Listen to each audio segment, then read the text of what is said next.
नमस्कार दोस्तों, आप देख रहे हैं पनियाल स्टडी कैप्सूल और हम डिस्कस करने वाले हैं HP TGT आर्ट एग्ज़ाम 2016 का। और ये एग्ज़ाम हुआ था 28 फरवरी 2016 को। तो इस टाइम जो एग्ज़ाम का पैटर्न था वो काफ़ी अलग था एट प्रेजेंट से बात करें तो। इस टाइम जो क्वेश्चन पूछे जाते थे वो पूछे जाते थे 150 और मैक्सिमम मार्क्स भी आपके पास 150 रहते थे। टाइम आपको दिया जाता था 2.5 आवर का। और एट प्रेजेंट बात करें तो एट प्रेजेंट जो एग्ज़ाम का पैटर्न है वो कमीशन के द्वारा बिल्कुल चेंज हो चुका है। तो 2018 जो भी हाल ही एग्ज़ाम हुआ था TGT आर्ट्स का, तो वो मैं डिस्कस कर चुका हूँ। आप उसे प्लेलिस्ट से जाके चेक कर सकते हो। तो मैंने अलग से प्लेलिस्ट बनी है HP TGT आर्ट कमीशन करके, आप वहाँ से उसे चेक कर सकते हो। और जो नया पैटर्न है उसमें किस तरह से क्वेश्चन पूछे जाते हैं, किस तरह से डिस्ट्रीब्यूशन रहता है हर एक सब्जेक्ट का, आप वहाँ से चेक कर सकते हो। और इस एग्ज़ाम की बात करें तो ये आपके लिए इंपॉर्टेंट इसलिए है क्योंकि एग्ज़ाम में जो क्वेश्चन पूछे जा रहे हैं वो आपसे चाहे 2016 में पूछा जाए या 2019 में पूछा जाए तो वो आपके लिए इंपॉर्टेंट ही है। तो एग्ज़ाम का पार्ट 1 ऑलरेडी मैं डिस्कस कर चुका हूँ। तो पार्ट 1 की बात करें तो पार्ट 1 में हमने डिस्कस करे हैं 30 क्वेश्चन जो बेस थे जनरल नॉलेज के ऊपर। और इस पार्ट में हम डिस्कस करने वाले हैं टोटल 60 क्वेश्चन।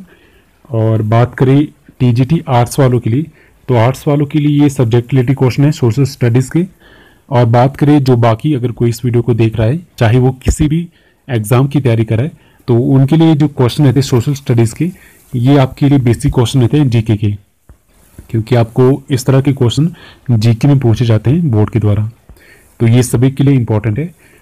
तो चलिए इसी के साथ वीडियो की शुरुआत करते हैं। फर्स्ट क्वेश्चन हमारे पास देखते क्या है 91। निम्नलिखित में से किस अधिनियम को जवाहरलाल नेहरू के द्वारा दास्ता का चार्टर कहा गया था? Which of the following act as mention as charter of slavery by Pandit Jawaharlal Nehru?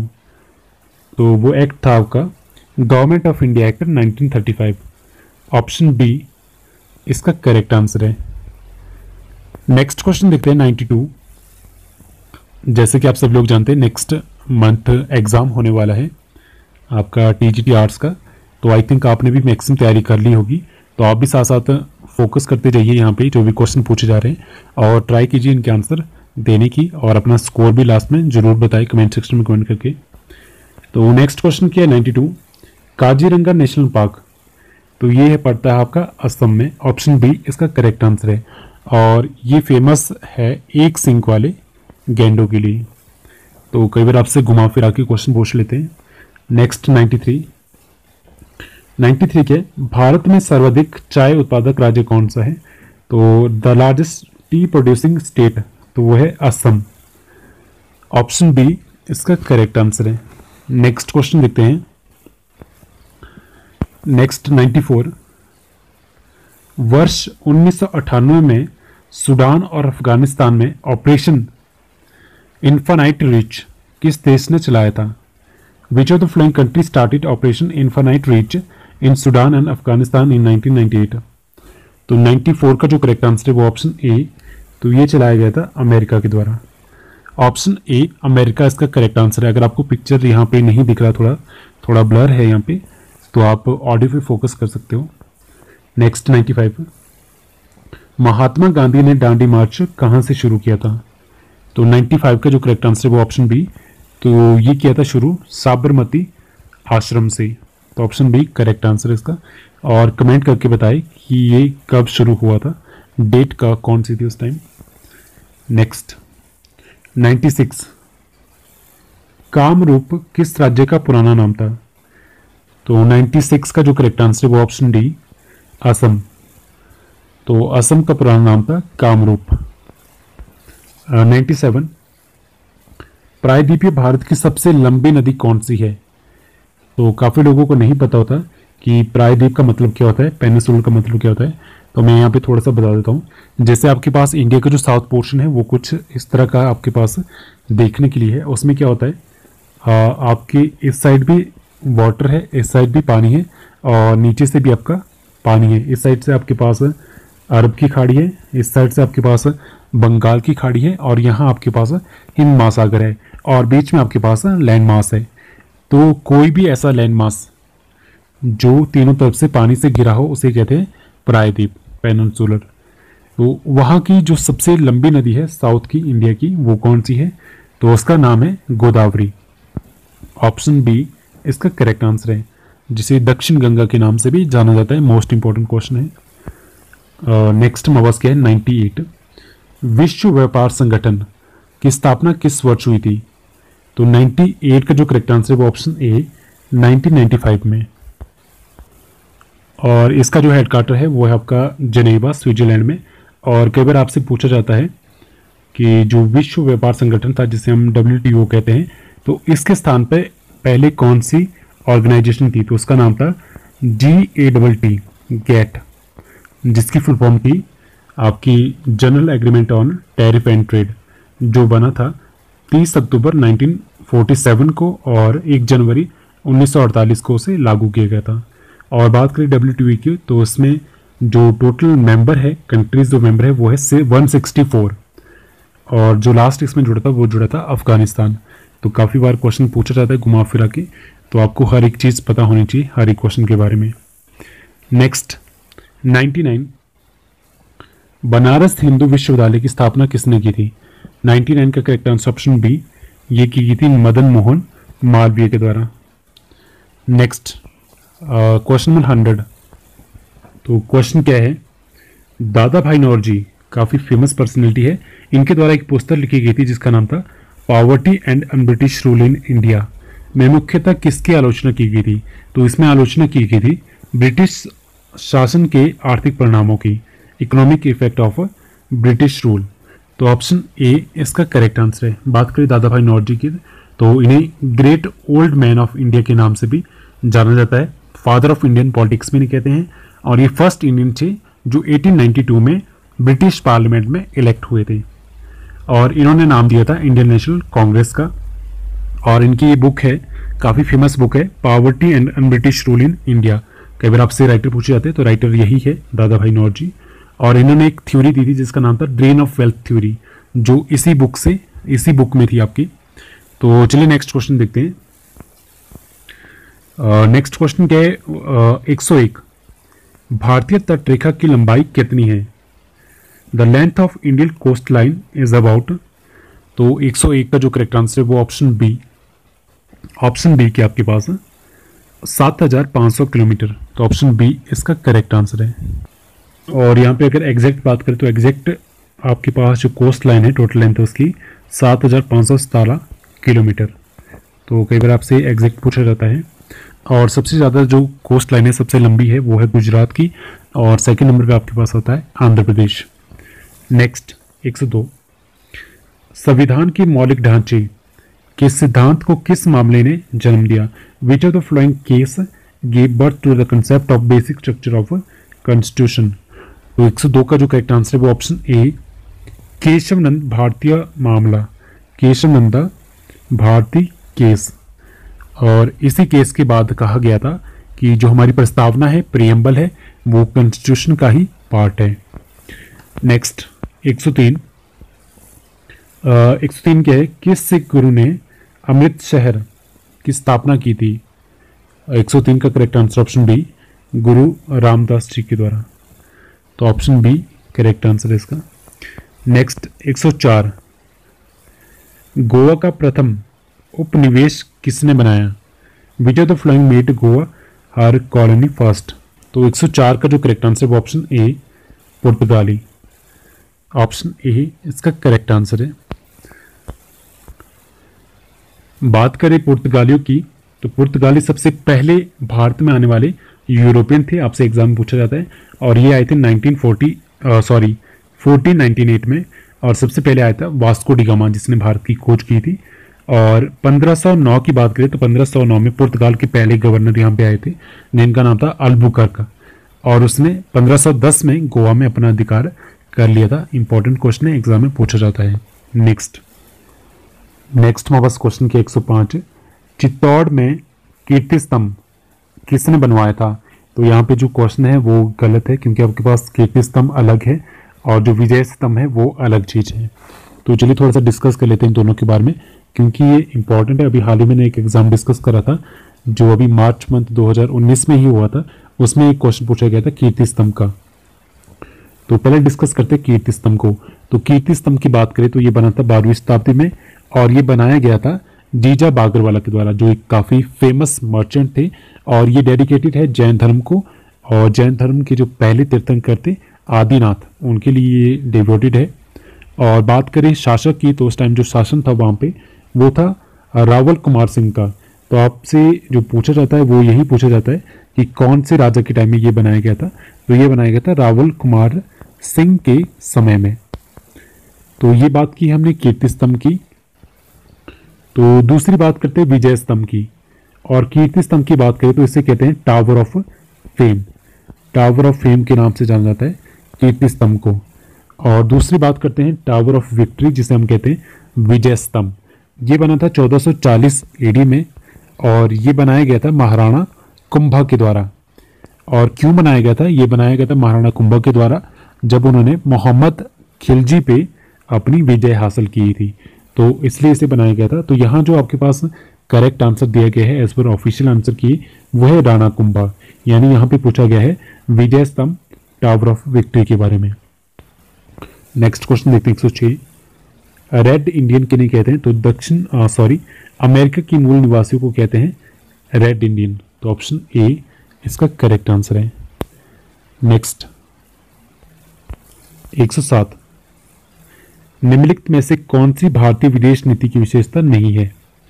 Which of the following is not a feature of Indian foreign policy. तो पहले मैं आपको थोड़ा सा बता देता हूँ इंडियन फॉरेन पॉलिसी की जो हमारे पास फीचर क्या क्या है। तो सबसे पहला फीचर है पंचशील, पहला हो गया पंचशील। सेकंड फीचर है नॉन अलाइनमेंट। तीसरा है opposition to imperialism, racism and colonialism. Next आपके पास है peaceful settlement of international dispute. और नेक्स्ट आपके पास है support to UN, international law, equal world order. तो ये आपके पास फीचर है इंडियन फॉरेन पॉलिसी की। तो इसमें पूछा गया कौन सा इनमें से फीचर नहीं है। तो देखिए पंचशील फीचर है, नॉन अलाइनमेंट भी फीचर है, अपोजिशन टू इंपलिज्म ये भी फीचर है। तो अपोजिशन टू यूनाइटेड स्टेट ये इसका फीचर नहीं है क्योंकि सपोर्ट करता है इंडियन फॉरेन पॉलिसी सपोर्ट करती है यूनाइटेड नेशन को। तो ऑप्शन सी यहाँ पे करेक्ट आंसर है, ऑप्शन सी। नेक्स्ट 108। 108 क्या है? विक्रमशिला विश्वविद्यालय की स्थापना किसने की थी? तो 108 का करेक्ट आंसर ऑप्शन बी। तो ये की गई थी धर्मपाल के द्वारा। तो ऑप्शन बी करेक्ट आंसर है इसका। 109। गुरु गोविंद सिंह जी का जन्म स्थान कौन सा है? तो 109 का करेक्ट आंसर ऑप्शन डी। तो उनका जन्म स्थान है पटना। 109 का ऑप्शन डी। नेक्स्ट 110। हजारों झीलों की भूमि किस देश को कहा जाता है? Which country is known as land of thousand lake. तो 110 का करेक्ट आंसर ऑप्शन सी। तो ये कहते हैं फिनलैंड को। नेक्स्ट 111। पंचशील का सिद्धांत किसने दिया था? Who give the theory of Panchsheel, concept of Panchsheel. तो 111 का जो करेक्ट आंसर वो ऑप्शन ए पंडित जवाहरलाल नेहरू के द्वारा दिया गया था पंचशील का सिद्धांत। Next 112। Deen A Ilahi, who initiated दीन ए इलाही। तो ये किसके द्वारा चलाया गया था? 112 का correct answer option A Akbar के द्वारा। नेक्स्ट 113। तो यहाँ पे एक क्वेश्चन ये पूछा था जो सबसे पहले हिंदू थे जिन्होंने इसे स्वीकार करा था दीन ए इलाही, तो वो थे बीरबल। 113 क्या है? निम्नलिखित को मिलाइए। तो आपको अलग अलग रेवोल्यूशन दी गई है, क्रांतियां दी गई है, आपको मिलाना है कौन सी क्रांति का रिलेशन किस क्रांति किस चीज़ के साथ है, किसकी प्रोटेक्शन के साथ है। तो चलिए मैच करते हैं इसको। 113 आपके पास पहला क्या है? पहला आपके पास है ब्लू रिवॉल्यूशन। तो ये रिलेटेड थी आपकी फिशरीज डेवलपमेंट से, मत्स्य उत्पादन से। तो नेक्स्ट है ग्रीन रेवोल्यूशन। तो ये थी आपकी फूड प्रोडक्शन से। नेक्स्ट है वाइट रेवोल्यूशन, ये थी आपकी डेयरी प्रोडक्शन से, मिल्क उत्पादन से। नेक्स्ट है येलो रेवोल्यूशन, तो ये थी सिल्क प्रोडक्शन से, सिल्क उत्पादन से। तो इस तरह से आप इन्हें मैच कर सकते हो। और इसका जो करेक्ट आंसर अब बनता है हमारे पास 113 का, वो है ऑप्शन बी। ऑप्शन बी आपके पास कौन सा है? ये रहा आपके पास ऑप्शन बी, तो ये आपके पास करेक्ट आंसर है, तो आप इन्हें मैच कर सकते हो। नेक्स्ट क्वेश्चन क्या है? 114, महात्मा बुद्ध की शिक्षाएं मुख्यतः किससे संबंधित थी? Buddha preaching were mainly regards to, तो इनका संबंध किससे था? ऑप्शन सी, विचार और आचरण की शुद्धता, purity of thoughts and conduct. Option C correct answer है इसका। नेक्स्ट 115, 115 क्या है? माउरी किस देश के निवासी है? तो Maoris are the inhabitant of which country? तो 115 का जो करेक्ट आंसर है वो ऑप्शन डी, तो ये है न्यूजीलैंड की। ऑप्शन डी करेक्ट आंसर है इसका।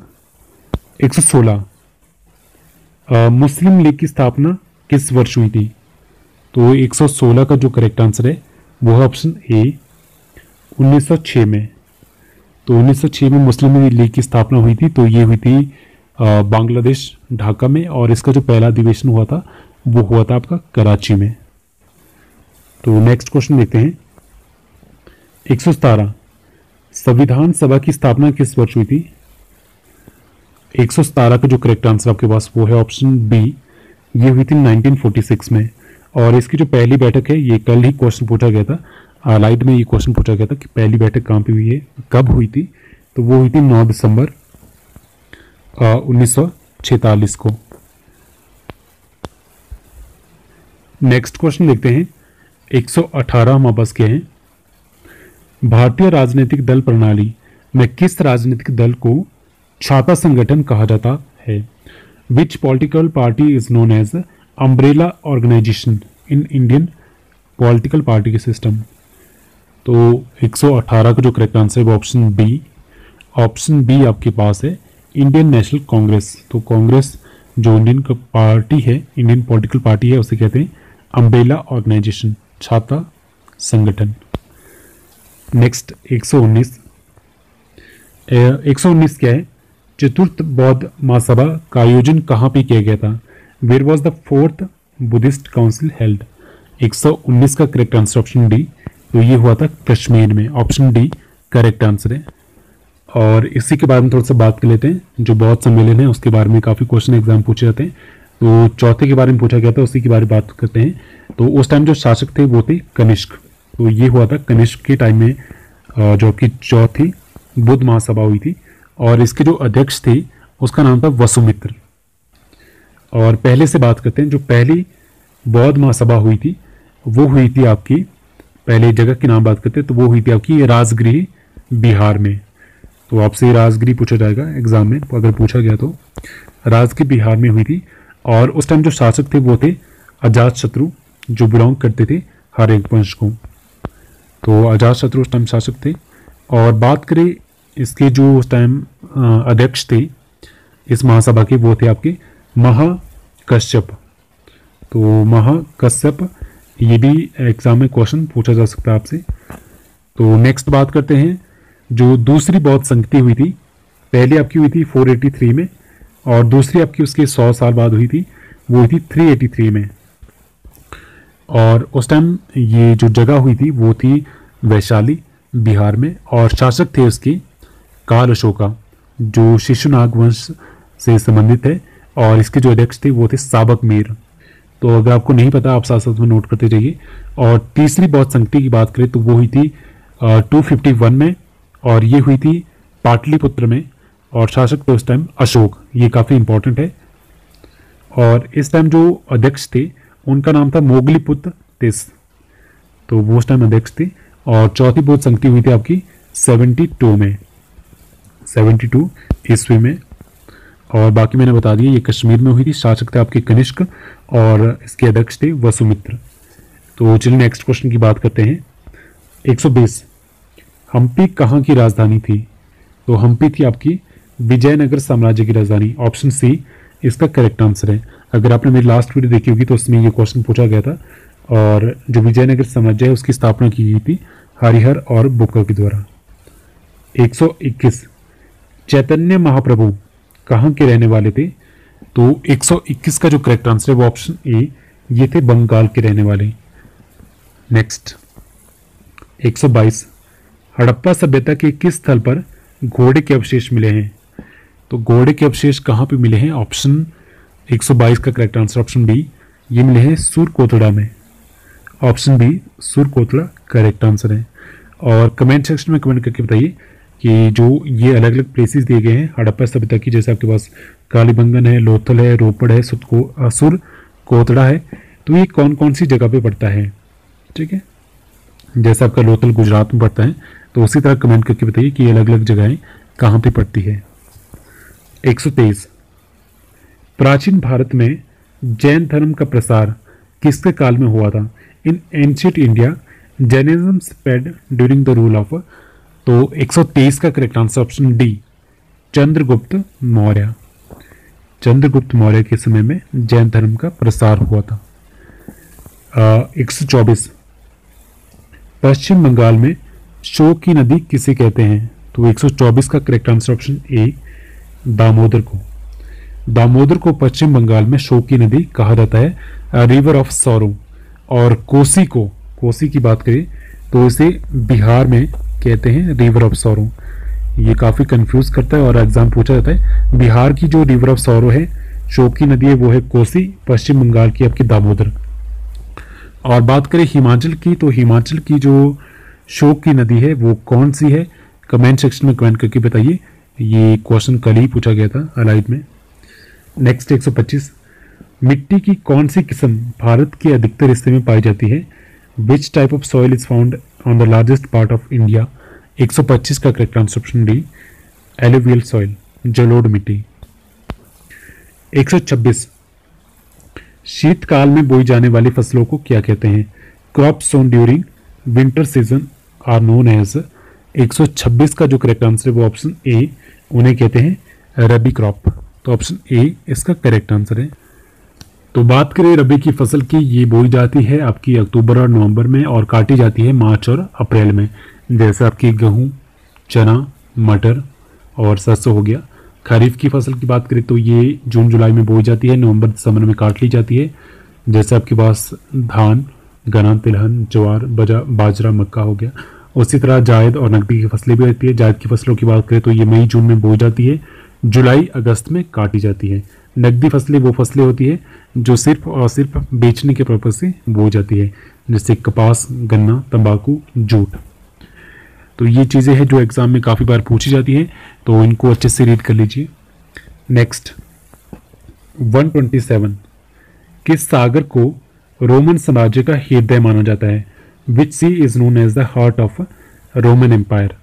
तो 127 का जो करेक्ट आंसर वो ऑप्शन सी, तो वो है भूमध्य सागर, मेडिटेरियन सी। ऑप्शन सी भूमध्य सागर इसका करेक्ट आंसर है। 128, कोलंबस नामक प्रसिद्ध खोजी व नाविक ये किस देश का था? तो 128 का जो करेक्ट आंसर है वो ऑप्शन सी इटली। तो इटली का रहने वाला था। नेक्स्ट 129, धोलावीरा कहाँ पे स्थित है? तो 129 का जो करेक्ट आंसर है वो ऑप्शन सी, धोलावीरा आपका पड़ता है गुजरात में। नेक्स्ट 130, संपूर्ण क्रांति का आह्वान किसने किया था? Who called a total revolution? 130 का जो करेक्ट आंसर है वो ऑप्शन डी, उनका नाम है JP Narayan, Jayaprakash Narayan. Option D correct answer है इसका। 131, भारतीय संविधान में मौलिक अधिकार किस भाग में अंकित किए गए हैं? In which part of Indian constitution have the fundamental right have been included? तो फंडामेंटल राइट कौन से पार्ट में आते हैं? 131 का करेक्ट आंसर ऑप्शन बी, तो ये आते हैं पार्ट 3 में। नेक्स्ट 132, ओजोन परत इनमें से किस में पाई जाती है? Ozone layer is present in which of the following? तो 132 का करेक्ट आंसर ऑप्शन बी, तो वो है स्ट्रेटोस्फीयर, जिसे हम कहते हैं समतापमंडल। तो option B is the correct answer. Next 133, Mahatma Gandhi ji ने करो या मरो का नारा किस आंदोलन में दिया था? अगर आपने मेरे कल का एग्ज़ाम देखा होगा जो मैंने डिस्कस करा था HP एलाइड सर्विसेज का, जो हुआ था 7 अप्रैल 2019 को, तो उसमें भी ये क्वेश्चन पूछा गया था, करो या मरो का नारा किस आंदोलन में दिया गया था महात्मा गांधी जी के द्वारा। तो ये दिया गया था भारत छोड़ो आंदोलन में। Option C quit India movement इसका करेक्ट आंसर है। नेक्स्ट 134 बाइसन क्या है? तो बाइसन क्या चीज़ है? 134 का करेक्ट आंसर ऑप्शन डी, ये है अमेरिकी भैंस। तो भैंस का नाम है बाइसन। नेक्स्ट 135 जोहानिसबर्ग जाना जाता है, जोहानिसबर्ग इज नोन एज। तो 135 का जो करेक्ट आंसर है वो ऑप्शन ए, विश्व की स्वर्ण राजधानी, gold capital of world. Option A correct answer है इसका। 136 काला सोना किसे कहा जाता है? 136 का correct answer option B, petroleum. Petroleum को कहा जाता है काला सोना। नेक्स्ट 137 जब भारत की राजधानी कलकत्ता से दिल्ली बदली गई 1911 में, तब इंग्लैंड का शासक और शासिका कौन थे? तो 137 का जो करेक्ट आंसर है ऑप्शन सी, जॉर्ज पंचम। जॉर्ज पंचम 1911 में दिल्ली आए थे, तो उसी दौरान जो राजधानी है उसे शिफ्ट कर लिया गया था, और साथ ही साथ जो बंगाल विभाजन था उसे भी रद्द कर दिया गया था। नेक्स्ट 138 क्या है? स्वर्ण चतुर्भुजीय महामार्ग किन शहरों को जोड़ता है? तो ये जो क्वेश्चन है ये भी काफ़ी बार रिपीट हो चुका है। ये क्वेश्चन आपका आया था HS प्री एग्जाम 2010 में पूछा गया था। ये 138 का जो करेक्ट आंसर है वो ऑप्शन सी, दिल्ली, फिर आपका नीचे मुंबई, फिर चेन्नई और फिर कोलकाता। तो उसे कहते हैं आपके गोल्डन क्वाड्रिलेटरल हाईवे। तो ऑप्शन सी यहाँ पे करेक्ट आंसर है। और कई बार आपसे इस तरह से पूछा जाता है कि ये जो स्वर्णिम चतुर्भुज है ये किस चीज़ से रिलेटेड है? तो ये रिलेटेड है रोडवेज के साथ, सड़कों के साथ। नेक्स्ट 139 भारत का सबसे बड़ा केंद्र शासित प्रदेश कौन सा है? तो पूछा गया एरिया वाइज। तो एरिया वाइज सबसे बड़ी यूनियन टेरिटरी कौन सी है? 139 का जो करेक्ट आंसर है वो है ऑप्शन ए, अंडमान निकोबार इसका करेक्ट आंसर है। और कमेंट सेक्शन में कमेंट करके बताइए कि सबसे छोटा कौन सा है union territory area wise. Next 140 अरब सागर में कौन सी नदी गिरती है? Which river flows into the Arabian sea. 140 का जो करेक्ट आंसर है वो ऑप्शन डी आपके पास है, नर्मदा। तो बात करें नर्मदा की, तो बाकी जो आपके पास रिवर है गोदावरी है, कृष्णा है, ब्रह्मपुत्र है, ये सारी की सारी गिरती है आपकी इस तरह से जाती है और ये बंगाल की खाड़ी में गिरती है यहाँ पे। बट जो आपकी नर्मदा नदी है ये उल्टी साइड में बहती है और ये गिरती है अरब की खाड़ी में। और नर्मदा नदी की बात करें तो ये निकलती है अमरकंटक से, काफ़ी बार आपसे पूछा जाता है जो इसका उद्गम स्थान है। 141 सबसे छोटा महाद्वीप कौन सा है? Which is the smallest continent. तो 141 का जो करेक्ट आंसर है वो ऑप्शन सी आपके पास है, Australia. Next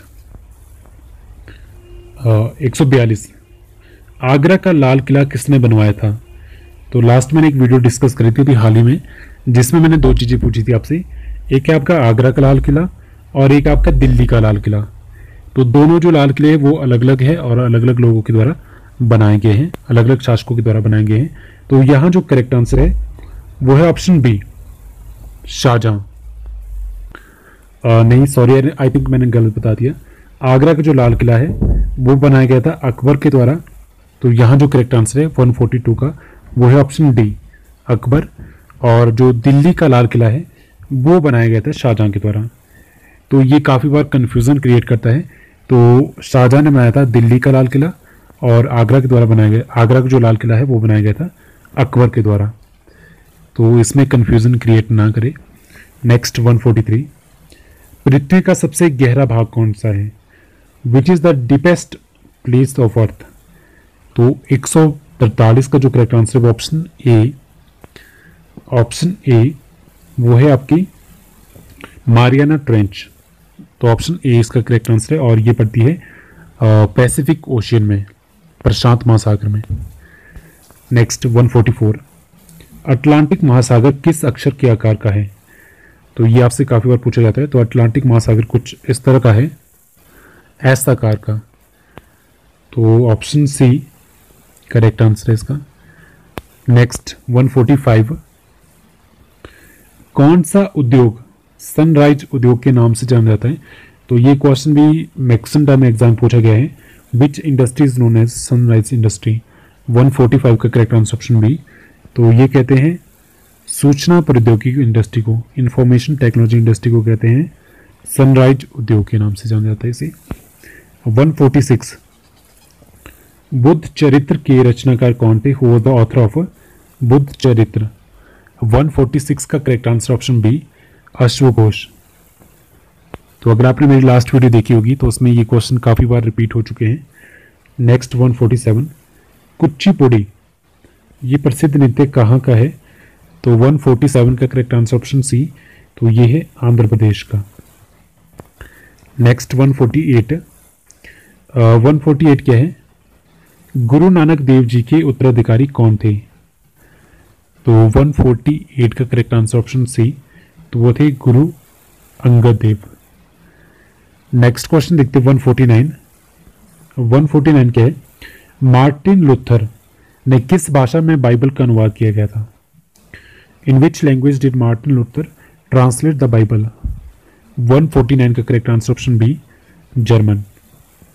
option B German is the correct answer. Next 150, 150 क्या है? रजिया सुल्तान, जिसपे एक मूवी बनी है जिसकी हीरोइन है हेमा मालिनी और ये पहली और अंतिम मुस्लिम शासक थी। तो 150 का जो करेक्ट आंसर है, क्वेश्चन क्या है? रजिया सुल्तान दिल्ली का शासन कब बनी थी, शासिका कब बनी थी? In which year did Razia Sultan became the ruler of Delhi? तो 150 का जो करेक्ट आंसर है वो ऑप्शन बी। तो ये बनी थी 1236 में। Option B is the correct answer. और क्वेश्चन इस पर जो पूछा जाता है वो इस तरह से पूछा जाता है कि जो पहली मुस्लिम शासक थी, महिला शासक थी, वो कौन थी? तो वो थी रजिया सुल्तान और पहली और आखिरी थी ये। तो ऑप्शन बी इसका करेक्ट आंसर है। तो आज के लिए फिलहाल इतना ही। तो इसी के साथ हमने इसके पार्ट 2 डिस्कस कर लिए। फर्स्ट पार्ट में हमने डिस्कस करा जनरल नॉलेज के कुछ क्वेश्चन और सेकंड पार्ट में हमने डिस्कस करा, अगर कोई और इसको देख रहा है तो उनके लिए जनरल नॉलेज ही है, अगर कोई आर्ट से देख रहा है तो उनके लिए ये है सोशल स्टडीज़ पार्ट। तो अगर आपको वीडियो अच्छी लगी हो तो लाइक कमेंट एंड शेयर जरूर कीजिए। सो इसी के साथ थैंक यू सो मच।